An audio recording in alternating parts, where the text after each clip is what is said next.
You need to heed this message in time, as the state of California gives us a grim trailer of what far-left policies can do to the entire country. There's some even more important details about the closely wed money and politics of the state that we cannot miss. That's the uncomfortable truth that Victor Davis Hanson wants you to wake up to, as the widening gap between the wealthy Democratic elites and the public leads to disastrous policies on economics, education, and most of all, immigration. Subscribe to the channel for more discussions like this, and let's watch before we get into it. The operating theory in California is if you don't do anything, they won't come.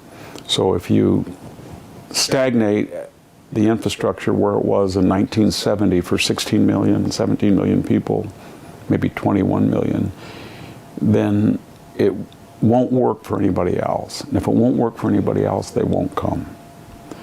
But they did come. They came from very poor areas of the world. Because what the leadership didn't realize is that a stagnant California that was aging and its services, its infrastructure was eroding, still looked like paradise to people in Central America, or in Vietnam, or in Africa. And so they flocked here and they needed enormous help. State services, I think Medi-Cal has gone from 7% of the budget up to 30 or 40%. And so it's just, meanwhile, there was a war on the upper middle class, the entrepreneurial class, or the middle class. And they decided that you look at what you pay, look at what you get in terms of protection, security, schooling, infrastructure, freeways, price of gas, price of electricity, and it's not worth the bargain to be in paradise.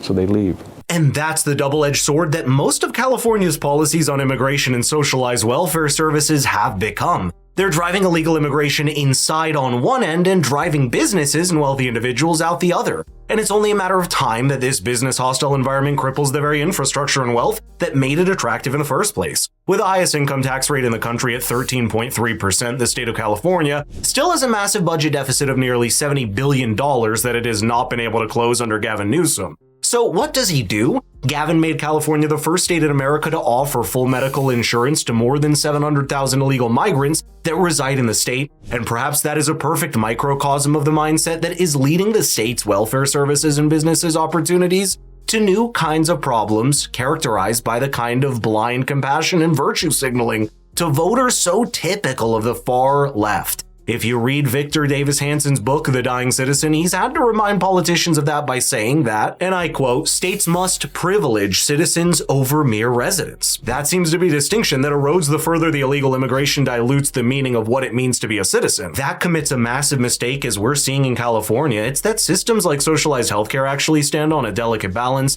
There's money that has to go into the system and for healthcare to be provided as a result, but it also has to strike the balance so medical innovation can happen, the profession itself can be incentivized, and there's enough dynamism to absorb new treatments and medicines as they're invented. The more that it is burdened and diluted, the worse it becomes for the millions more that depend on it. And yet that failure to understand that balancing act that lies at the root of many California's troubles, including illegal immigration, healthcare, and security. Do you think there's going to be a point where people will see what you're saying, or are they seeing that already? Yeah, they're seeing it already. So let's take a normal community that's not hard left progressive, say Fresno County or Kings County or Tulare County, where I live.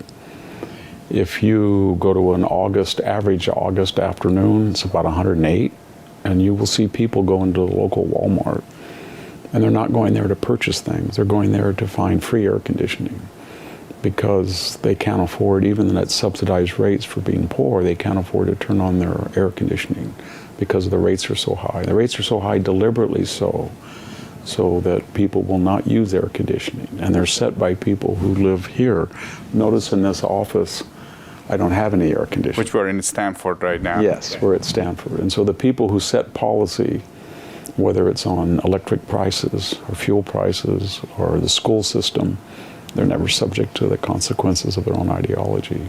None of those people over there at Google or Apple or the state legislature nexus or this very wealthy corridor from here to Berkeley and back, none of their kids of the elite go to public schools, and yet they're the most adamant against charter schools, and the most supportive of teachers' union. Isn't that just a description of the entire country? The truth is that it's exactly one of the reasons that a larger government also usually means a larger distance between the people that power versus the citizens being governed. And the more you devolve power and authority down to the local levels, the closer these decision makers are to the consequences of their official actions. Unfortunately for a place like California, that creates another problem on the side. It's the place of Silicon Valley and the tech enthusiasts, but the deteriorating security situation, coupled with exorbitant taxation, means they've got no choice but to leave for greener pastures. There's hundreds of large and small companies that have left California in the last few years, with Texas and Florida being two of the most common destinations. Not just that, more than 800,000 residents of California have also left the state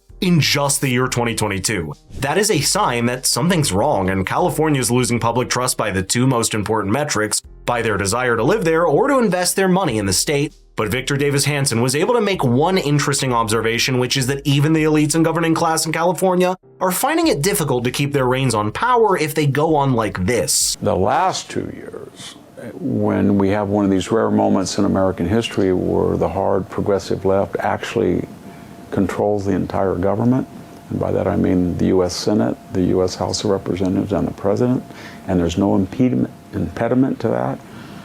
And then they look at the consequences and they think, my gosh, we've destroyed immigration law, and there's a lot of people around here that came up, they don't know how to drive, they get in wrecks and they just leave the scene of the accident. Or, my God, all of the people that are coming out here are not like Herlinda, my maid, or Juan, my gardener. They bring problems with them, and there's so many of them. Or they'll say, and I've talked to them, so I'm not just exaggerating, or they feel that crime now, with all of the George Soros sort of caricatured district attorneys, we had Boudin, Gascon, that means that they're following people home to Beverly Hills and robbing them, killing them in one. They're going into Malibu, they're coming out here into Atherton. How dare they do that?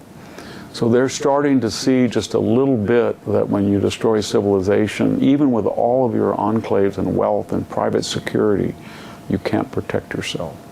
And they've pushed diversity,